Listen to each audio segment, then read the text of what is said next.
қалай ауырсынусыз босануға болады, яғни толғақты қалай жеңілдетеміз. Осы төңірегінде біз сөз қозғайтын боламыз. Біздің организмімізге жаңағы жасушалық деңгейде жұмыс жасау өте маңызды. Яғни сіздер сыртқы физикалық процестермен организмді қалай жеңіл босануға дайындайсыздар, және психологиялық жағынан, қосымша бізге тағы да бір нутриенттер қосу керек болады. Жалпы біз қалай ауырсынусыз босанамыз, жүктілікті ең бірінші біз білуіміз керек. Жүктілік ол ауру емес, ол босану табиғи процесс екенін міндетті түрде есте ұстағанымыз дұрыс. Ол үшін біз психологиялық тұрғыдан көбірек дайындалуымыз керек. Яғни сізде жүктіліктің жеңіл болатынын, және де жеңіл босанатыныңыз туралы сіз міндетті түрде миыңызға программирование жасау керексіз. Және де Аллахтан всегда дұға етуіміз керек. Жүкті әйелдер босанатын кезде жаңа паниковать етпей, айқайламай, барлық күш энергиясын сақтау керек, толғақ кезінде. Және де көбінесе Аллахты зікір етуге әрекет етіңіздер. Сол кезде жеңіл босанасыздар.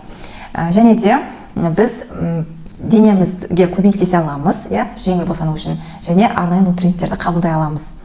Одан кейін жеңіл босану үшін жыныстық қарым-қатынас өте жақсы әсер етеді, потому что сперматозоидтың құрамында арнайы простагландиндер бар табиғи түрде.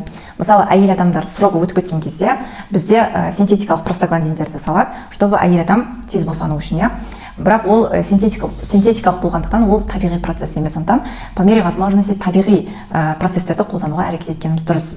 Одан кейінгі өте маңызды нутриент ол жаңағы масло ветчины премулы, немесе кешкі премула май деп айтамыз. Бұл жүктіліктің 34-ші аптасынан бастап тәулігіне 1000-1300 мг-дан қолдану керек біз. Бұл май біздің босану, родовой деятельностегі барлық связкаларды, және бұл жүгіттердің барлығын мягко дайындайтын өте күшті препарат болып табылады.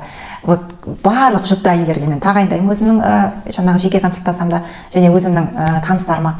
Барлығы Аллахтың қалауымен разрывсыз өте күшті босанды.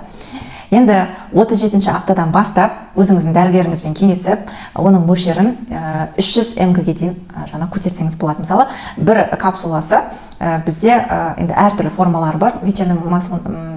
Масло ветчины премулыдың кейбіреулері 1000 болып тұрады, кейбіреулері 1300 болып тұрады. Егер сіз 1000-дығын алатын болсаңыз, онда 37 аптадан бастап сіз 3 капсула іше аласыз. Одан кейін бұл майдың арқасында біздің барлық связкалар өте қатты серпімді болады. Босану кезінде жатырдың мойны жеңіл ашылады, және трещиналар мен разрывтардың алдын аламыз. Және міндетті түрде гинеколог пен акушерді тыңдауды ұмытып кетпеуіміз керек.